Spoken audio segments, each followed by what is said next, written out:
Hello viewers, welcome to today's episode. Today we are going to talk about how to avoid social media from ruining your relationship.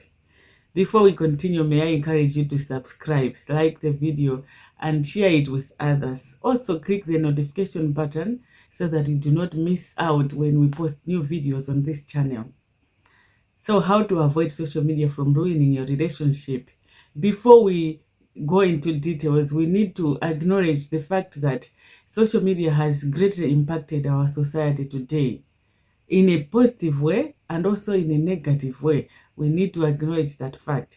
But also we need to acknowledge the fact that in this generation that we are in this time that we are in, social media is becoming part of our life because so many things we do on our phones using the internet. You do shopping, check on family, so many things now we are doing on our phones. However, the phone can also be one of the tools. Social media, any device that you use, can also be a tool that can destroy a relationship. So we need to have some ways in how we should manage social media so that it doesn't ruin our relationship. You know, one of the ways that social media affects relationship is social media has contributed to loneliness, I would say, in relationships, where you will find a couple sitting together in the same room, but each one of them is chatting to people that are not physically present. So people would be together, but they are chatting with people that are far away from them. Instead of the couple chatting, interacting, they are busy chatting and giggling with other people that are miles and miles away from them. So in the end, you find that people are not able to chat as people used to before social media. You don't have that in-depth discussion because everything is about, oh, have you seen what this one has posted? Have you seen what that one has posted? And also social media can contribute to mistrust in relationships. It can contribute to mistrust in relationships, especially that if there are already some issues in the relationship and then one of the partners is spending more time on the phone, or maybe they are a bit secretive with their phone, or they are so close to their phone, it can create mistrust, so much so that people sometimes are tempted to check on their spouse's phone or on their partner's phone because of how they are handling the phone, and then it creates some mistrust. To avoid some of these things, as a couple, you need to set boundaries. To manage social media, it is important for a couple to set boundaries in a relationship when it comes to social media. I know we talk about boundaries, but boundaries are important because they protect you in a relationship. You know how far you can go in a relationship. So you set boundaries on how much you can post on social media when it comes to your relationship. How much can you post?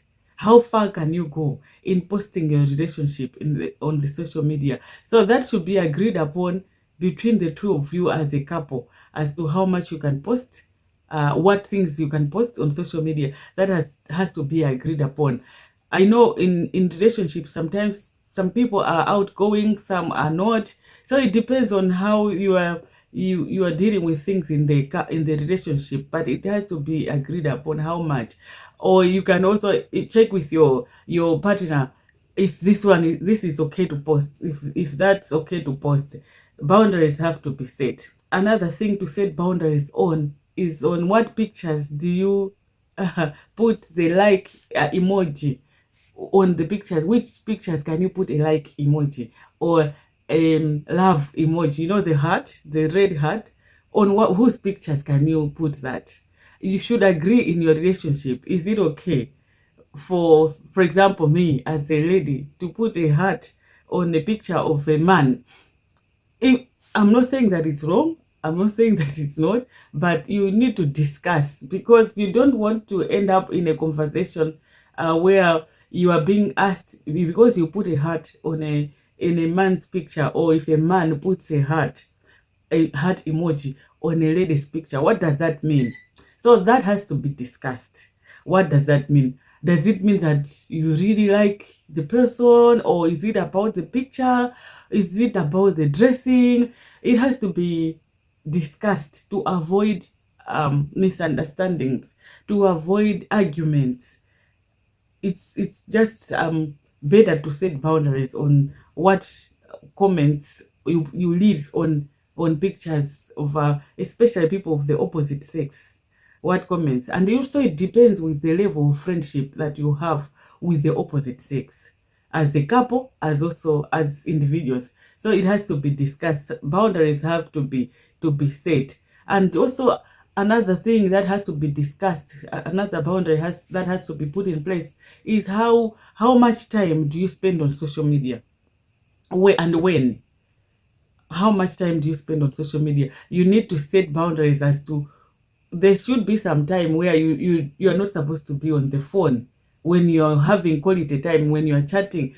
Not everything should revolve around social media. There has to be a discipline where you know that when we are chatting, when we are done maybe with eating, or we are done with whatever, we sit down and chat without social media, without phones. We should just chat face to face. As I said, one of the things that social media has done is to have people sitting together, but they're not talking together. You have two people sitting in one room, but each one of them is chatting with people that are miles and miles away from them. So you need to be intentional in when to have to be on the phone and when we are not on the phone. Another way that you can do to avoid social media from ruining your relationship is to avoid comparing yourself with couples that you see on social media. People that you see on social media, people showing maybe their expensive holidays on social media, romantic moments. I'm not saying that those are bad. It's okay. People go on expensive holidays or beautiful places, people being romantic. As an individual, as a couple, you make it a point that you avoid comparing yourself with those ones. One of the things that we should remember is that people post their best moments on social media. People post their best pictures on social media, but we don't see the arguments that people have behind the scenes. We don't see their low moments behind the scenes. So if you compare your relationship with the relationship of someone on social media, where they just post their best moments, because we don't normally post our low moments on social media, you start feeling like your relationship is not good enough. You start feeling like maybe we are not happy enough in our relationship, or we are not enjoying enough. Maybe my husband is not romantic enough, or my wife is not romantic enough. Yet you are not seeing the low moments of that couple that you are admiring. I'm not saying that admiring other people is wrong, but you don't want to use them as a standard for your relationship, to measure your relationship being successful or not successful based on the couples that you see on social media. Be confident that your relationship is good enough, as long as you're happy, as long as you're loving each other, as long as you interacting, you're having quality time. Maybe you can't afford an expensive holiday yet. Maybe you cannot afford the expensive dinner dates yet. The fact that you can't afford those expensive holidays, expensive dinners, or just those romantic times, you're not posting them on social media, doesn't make your relationship not good enough. That's what I'm trying to emphasize. So don't compare your relationship with the relationships on social media. Don't compare your spouse with the people that you see on social media. Don't compare the gifts that people get in their relationships and they are shown on social media to the gifts that you get at home. You don't put pressure on each other. Be contented with what you have at that time. We are not saying that we should not be ambitious, but be contented, because that can destroy your relationship. You start feeling inadequate. You start feeling like you're not good enough. And then you start looking for someone who would make you feel good enough. Or you start and not seeing the things that your spouse is doing, regardless of the size. You start not seeing the good things that are in your relationship. You start not seeing the good life that you're also having at your own level. So there are so many ways that social media has impacted relationships. As couples, we just have to be intentional to celebrate our relationships and to make sure that we have quality time with our loved ones, not spending all our time on social media. There has to be time for social media. There has to be time for face-to-face interaction to avoid ruining our relationship. Thank you so much for watching.